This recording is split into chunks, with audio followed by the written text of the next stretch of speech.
चलो, hello friends, नमस्कार all of you. सबसे पहली चीज़ मैं आपको बताना चाहता हूँ कि हमारे मॉक टेस्ट की जो सीरीज चल रही है उसमें 38 टेस्ट हमने आपको करा दिए हैं, 39 आज हम आपको सॉल्व कराएंगे। पहली चीज़ जो इसको सॉल्व कराने के पीछे हमारा पर्पज़ है वो सिंपल सा ये है कि आप लोगों को जो है हम कंपटीशन एग्जाम या एंट्रेंस एग्जाम जिसमें भी इंग्लिश आती है उसके लिए आप वेल प्रिपेयर हो जाएं।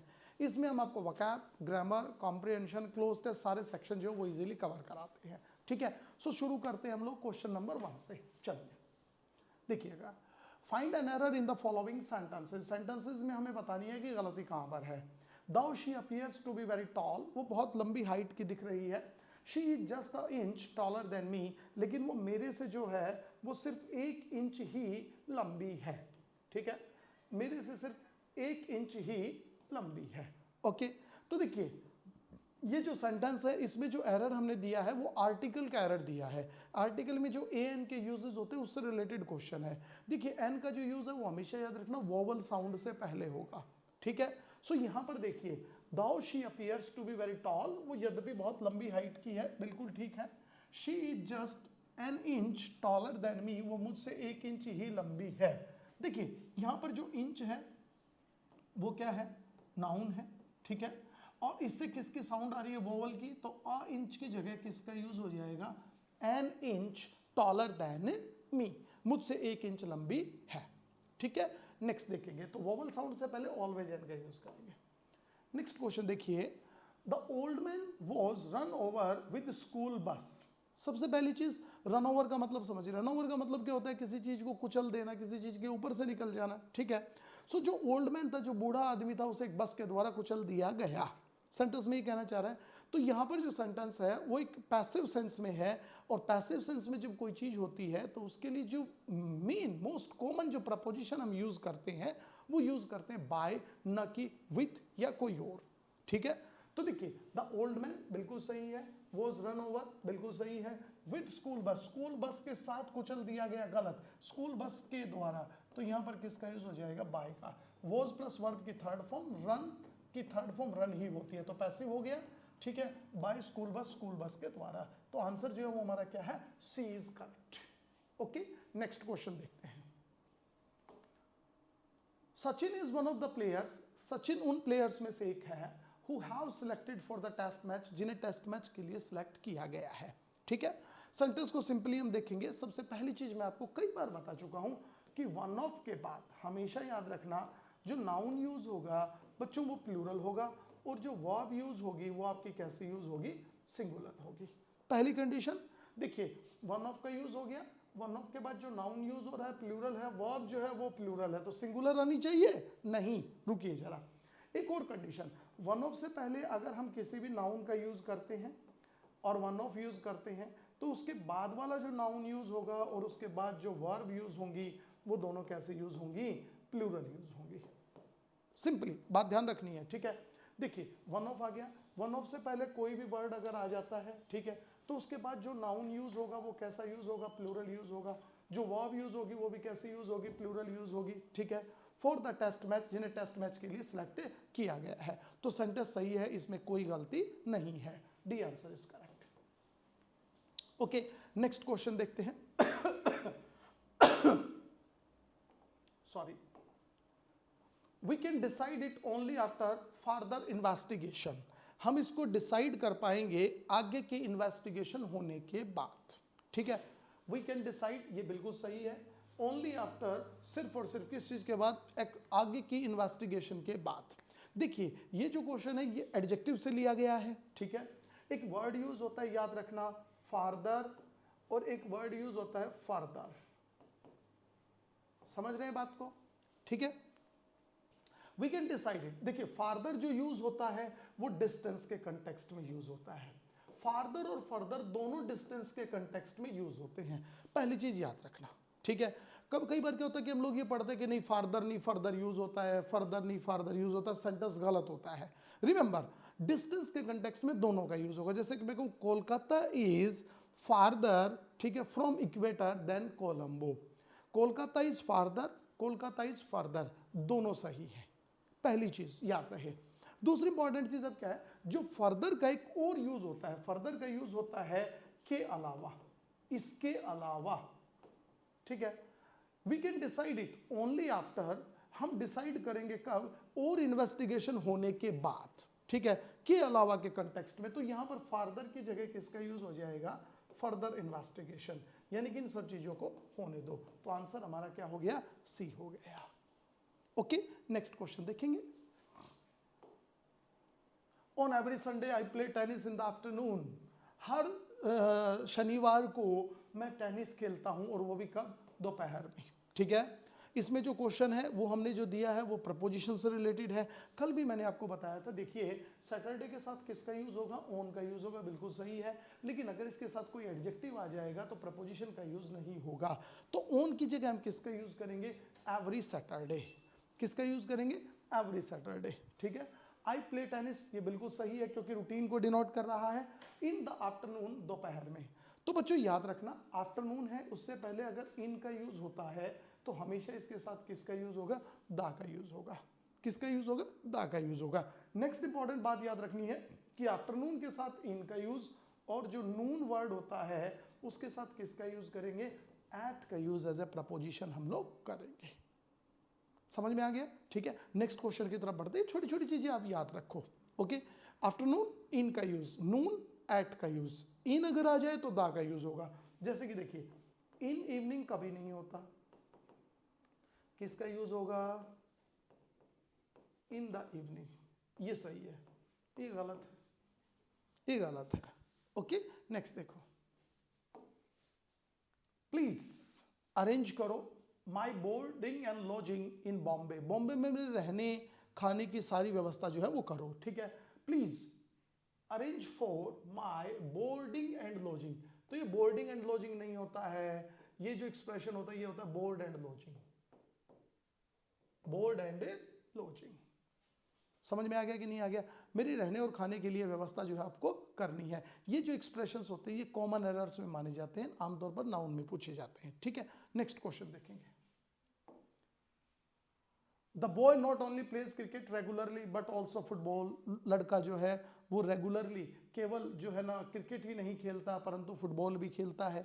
मैंने आपको कल बताया था, सेंटेंस में यदि ऑब्जेक्ट सेम नहीं है तो कंजक्शन किससे पहले आएगा, ऑब्जेक्ट से पहले आएगा। यहां पर देखो कंजक्शन का क्वेश्चन है, द बॉय, ठीक है, सब्जेक्ट हो गया, प्लेज क्या हो गई हमारी, वर्ब हो गई। ओके, यहां पर ऑब्जेक्ट कौन कौन है, तो एक तो क्रिकेट है, दूसरा कौन सा है, फुटबॉल है, ठीक है। तो हम कंजक्शन किससे पहले यूज करेंगे, जल्दी बताइएगा, ऑब्जेक्ट से पहले। तो ऑब्जेक्ट क्या आ जाएगा, जल्दी बोलिएगा, the boy plays not only cricket but also football. तो जो सीक्वेंस है वो ये है, A part is wrong, B, a answer is correct. Okay, next question देखेंगे। 5 million people attended the meeting, ठीक है, 50 लाख लोगों ने जो है ना वो मीटिंग अटेंड की, हेल्ड इन बॉम्बे, जो बॉम्बे में हुई थी, ठीक है। बॉम्बे एक प्लेस का नाम है, बिल्कुल सही है, इनका यूज हो गया, ठीक है। अटेंडेड सेकंड फॉर्म है, सही है। द मीटिंग, ये भी ठीक है। ओके, एक छोटी सी चीज याद रख लेना, जैसे कई बार हम बोलते हैं ना मैं मीटिंग में हूं, ओके, आपको मीटिंग में आना है, तो जो भी है इसके लिए हमेशा याद रखना एट द मीटिंग होता है। प्लीज आप कभी भी ये मत बोल देना इन द मीटिंग। कई बार हम बोलते हैं ना मैं मीटिंग में हूं, तो हम इसके लिए बोलेंगे at the meeting, in the meeting नहीं बोलना है, पहली चीज, ठीक है, जो जिसका यहां पर कोई लेना देना नहीं है। क्वेश्चन जो हमने ये जो एरर दिया गया है ये नाउन से रिलेटेड दिया गया है, मिलियन, डजन, थाउजेंड, ये वर्ड जो है ये प्लूरल में यूज होंगे, ठीक है, कब, जब इनके साथ नंबर ना आए, अगर इनके साथ नंबर आ जाता है तो सिंगुलर में यूज होंगे। मिलियन वर्ड दिया गया है, देखिए आपकी स्क्रीन पर, इसके साथ नंबर आ गया, बिल्कुल आ गया, तो ये सिंगुलर में होगा 5 मिलियन पीपल बोलो, ना कि 5 मिलियंस पीपल। ओके, याद रखना है। नेक्स्ट क्वेश्चन देखेंगे।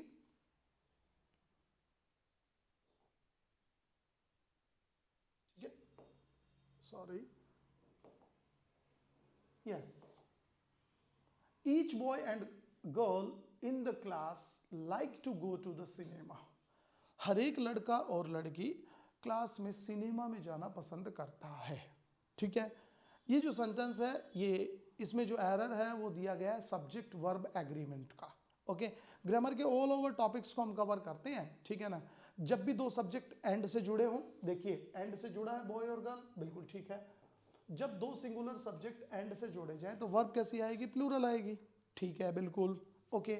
लेकिन अगर पहले सब्जेक्ट के साथ ईच का यूज हो जाए या दूसरे के साथ भी हो जाए, मतलब दोनों के साथ हो या पहले के साथ हो, ठीक है, अगर पहले के साथ यूज होता है तो ईच या एवरी दोनों में से कोई भी आ जाए तो वर्ब कैसे यूज होगी, सिंगुलर यूज होगी, ठीक है। अब देखिए यहां वर्ब हमें देखनी है, ईच बॉय एंड गर्ल, मतलब वर्ब सिंगुलर यूज होगी। इन द क्लास, ये ठीक है, वर्ब है कहां पर, ये रही लाइक, फाइनाइट वर्ब है हमारी। देखिए कोई भी वर्ब जो होती है अगर उसके साथ ऐसे आई एस का यूज नहीं हुआ तो वो प्लूरल मानी जाती है। हमें वर्ब सिंगुलर यूज करनी है तो लाइक की जगह किसका यूज हो जाएगा, लाइक्स का यूज हो जाएगा। To go to the cinema, ठीक है, इंपॉर्टेंट है, ध्यान रखना है। दूसरी इंपॉर्टेंट चीज यहां पर क्या है वो एक और मैं आपको बता देता हूं। देखिए गो टू द सिनेमा होता है, प्लीज कभी भी आप ये मत बोलना go to cinema, go to cinema, ये क्या है, ये गलत है, ये गो टू द सिनेमा बिल्कुल सही है। समझ में आ गया। तीसरी इंपॉर्टेंट चीज एक और याद रख लेना, वी ऑफन से गो टू वर्क, प्लीज आप गो टू द वर्क मत बोलना। ये देखिए मैं आपको ऐसी ऐसी चीजें बता रहा हूं जो अक्सर एग्जाम में अभी क्वेश्चन आ रहे हैं, गो टू वर्क, समझ में आ रहा है। तीसरी इंपॉर्टेंट चीज एक और याद रख लो, वो क्या है कि ऑन फुट का यूज सही होता है, प्लीज बाय फुट मत बोलना जिसका मतलब होता है पैदल जाना। तीसरी इंपॉर्टेंट चीज ऑन द फुट भी मत बोलो, ये भी गलत होता है। ये छोटे छोटे एक्सप्रेशन है, ये आपको याद रखने होते हैं, ठीक है। सारी चीजें हम कंबाइन करके चल रहे हैं। नेक्स्ट देखेंगे तो यहाँ पर किसका यूज हो जाएगा, लाइक्स का यूज हो जाएगा, टू गो, ठीक है। एक और छोटी सी चीज बता दूं मैं आपको, यहाँ पर आपके बड़े काम की है, बता दूं, ये लीजिए, गो शॉपिंग, शॉपिंग के लिए जब हम जाते हैं तो इसके लिए बोला जाता है वर्ड गो शॉपिंग। प्लीज आप ये मत बोलना गो फॉर शॉपिंग, ये गलत हो जाएगा। दिस इज वेरी इंपॉर्टेंट, याद रखना है। We generally say I am going for shopping, sentence गलत है, I am going shopping. To का यूज भी नहीं होगा, फोर का यूज भी नहीं होगा, क्लियर है ना, याद रखिए। नेक्स्ट देखो, तो गो शॉपिंग। क्वेश्चन नंबर 10 की तरफ बढ़ते हैं। देखिए इट इज बिलीव्ड, ऐसा माना जाता है, that smoking is one of the cause of cancer, कि स्मोकिंग जो होता है वो बहुत बड़ा कारण है कैंसर का, ठीक है। क्वेश्चन नाउन से ही रिलेटेड है, आपको पता है वो क्या, अभी अभी मैंने लिखा था वो क्या, वन ऑफ का यूज हो गया। वन ऑफ के बाद जो नाउन यूज होगा कैसा यूज होगा, जल्दी बोलिएगा, प्लूरल यूज होगा, ठीक है। इट इज बिलीव्ड, ऐसा माना जाता है, सेंटेंस पैसिव फॉर्म में हो गया, दैट से नया सेंटेंस जोड़ दिया। Smoking is one of, one of आ गया कि नहीं आ गया। वन ऑफ के बाद नाउन यूज होगा, कैसा यूज होगा, प्लूरल। कॉज क्या हमारा नाउन है, कैसे, दा का यूज हो रहा है, दा के बाद हमेशा नाउन आता है, ये सिंगुलर है, क्या आ जाएगा, कॉजेज ऑफ कैंसर। इसका जो आंसर है वो क्या हो गया हमारा, C, one of the causes of a cancer, ठीक है। ये सॉरी ये थोड़ा सा इधर आ गया, ठीक है, सी आंसर। कॉज की जगह किसका यूज हो जाएगा, कॉजेज का। नेक्स्ट देखो, this watch is superior and more expensive than that one, ये जो घड़ी है ये उससे सुपीरियर है और ज्यादा एक्सपेंसिव है, ठीक है। यहां पर देखो दिस वॉच इज सुपीरियर, ये जो घड़ी है, वॉच क्या है, नाउन है, सुपीरियर क्या है, इसके एडजेक्टिव है, सुपीरियर और एक्सपेंसिव दोनों एडजेक्टिव है, ठीक है। जब हम कंपैरिजन करते हैं तो कंपैरिजन करने के लिए दो चीजों के बीच में जब हम कंपैरिजन करते हैं तो दो अलग अलग प्रपोजिशन का यूज हम कई बार करते हैं। एक तो यूज करते हैं हम देन का, दूसरा यूज करते हैं हम टू का, ठीक है।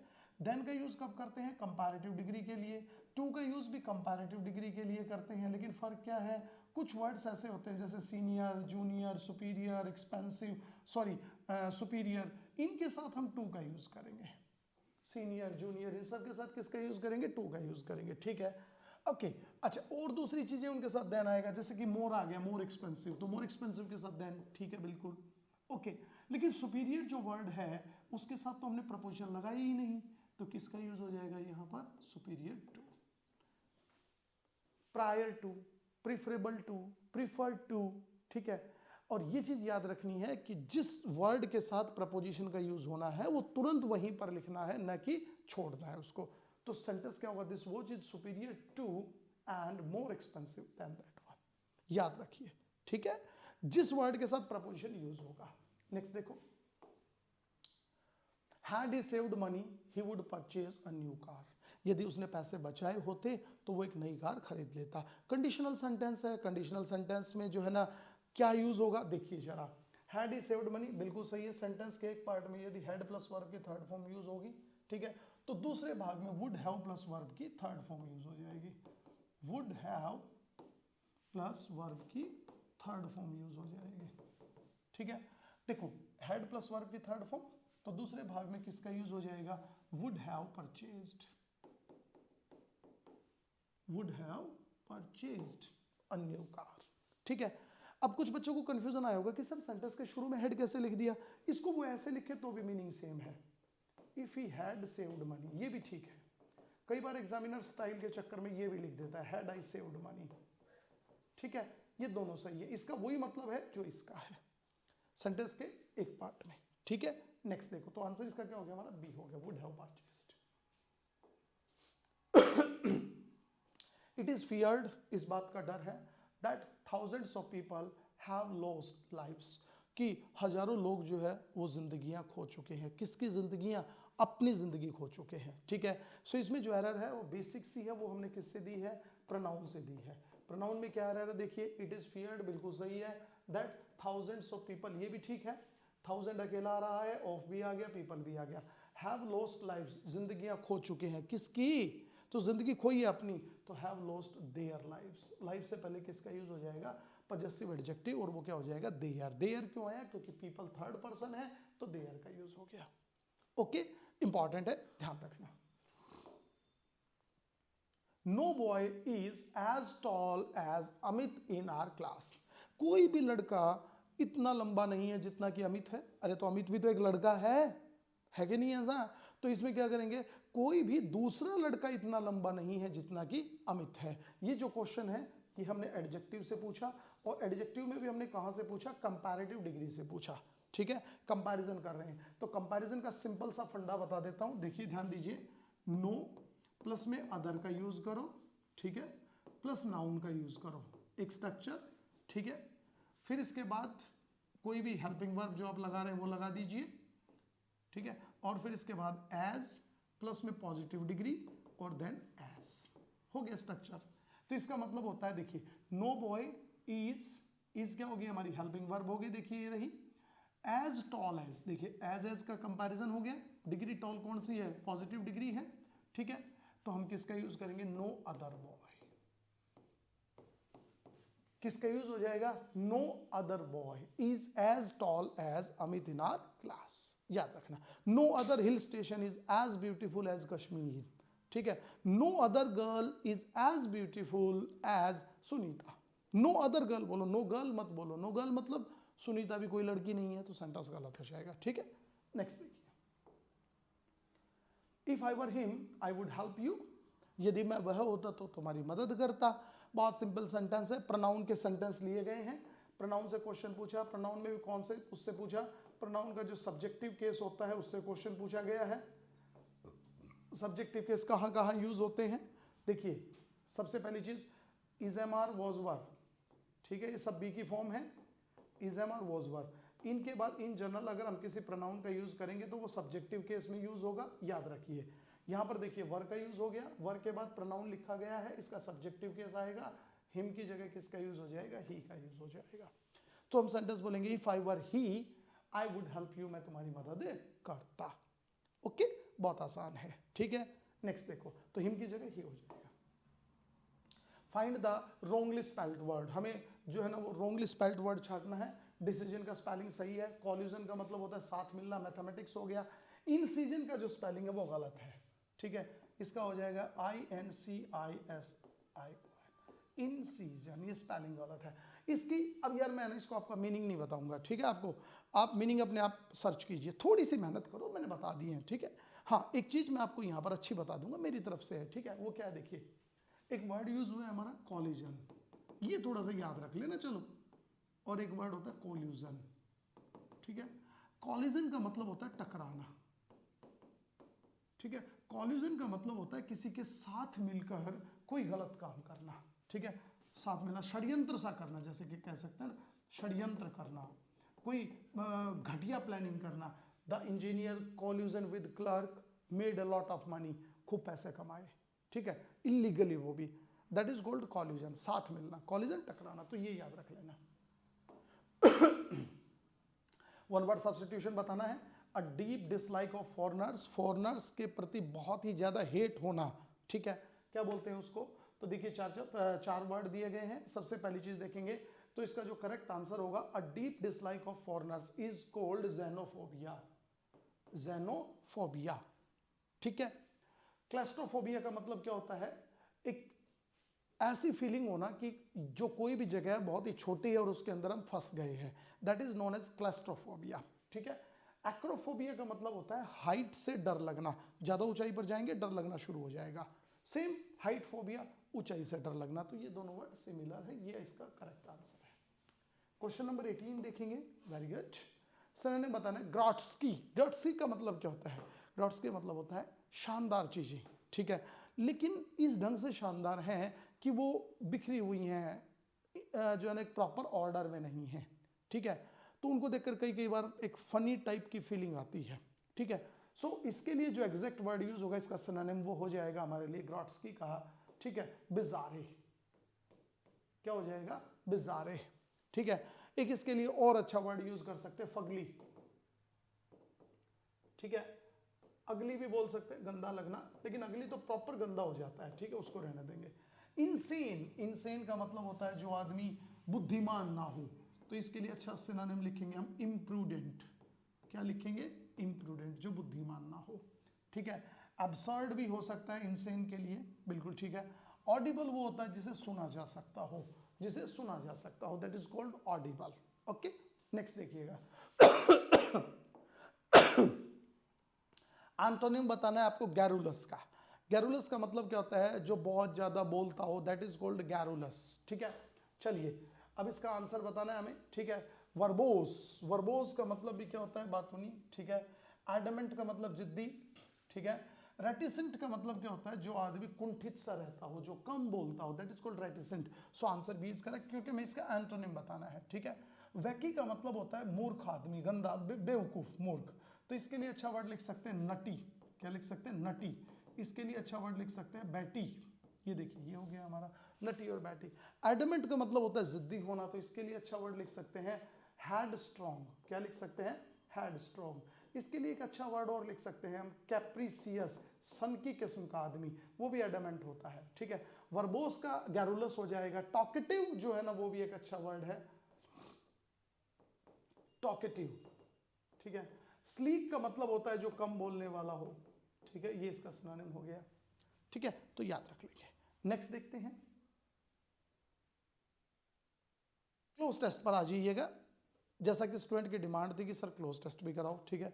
ये जो पूरा पैराग्राफ है इसमें हम एक बार इसको रीड आउट करेंगे। देखिए जब भी आप क्लोज टेस्ट करते हो तो एक बार पूरे पैराग्राफ को आप फटाफट पढ़ जाओ, ठीक है, सबसे बेस्ट तरीका होता है। दूसरा इंपॉर्टेंट चीज़ आपको याद रखनी होती है कि जब भी हम क्लोज टेस्ट करते हैं, जो गैप दिया गया है ना, उसमें हमें ये देखना होता है कि इसमें हमें नाउन भरना है, एडजेक्टिव भरना है, वर्ब भरनी है, क्या चीज़ फिलअप करनी है।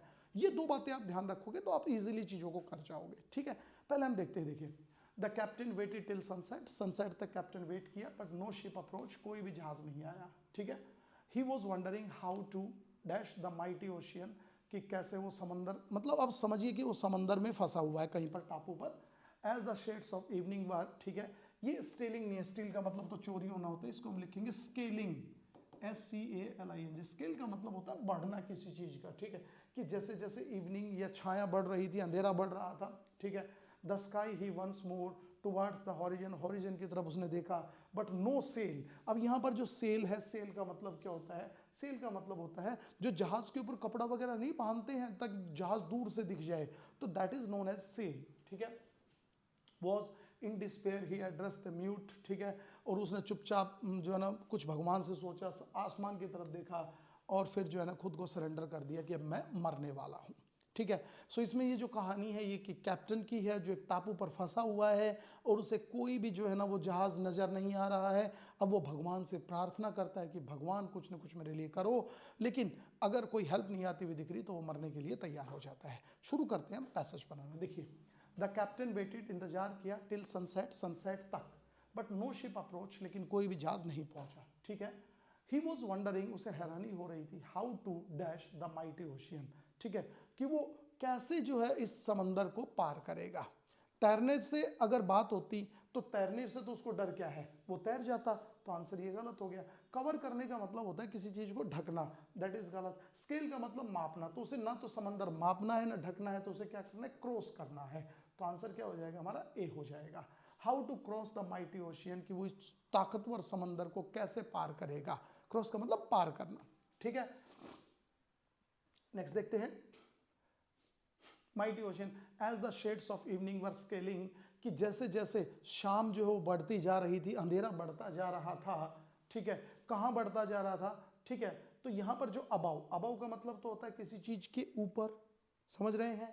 ऑन का मतलब ऊपर, गलत, बिलो माने भी नीचे। तो यहाँ क्या हो जाएगा, अक्रॉस। अक्रॉस का मतलब क्या होता है, किसी भी चीज को हम कह सकते हैं दूसरी तरफ के लिए, किसी चीज को ढकने के लिए, ये जो वर्ड्स होते हैं अक्रॉस के कंटेक्स्ट में यूज होते हैं।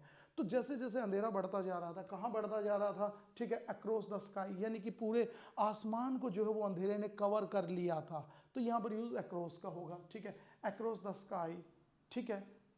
ही वंस मोर, एक बार उसने क्या किया, क्या किया, ही वंस मोर, उसने क्या किया, खालिस्तान आ गया।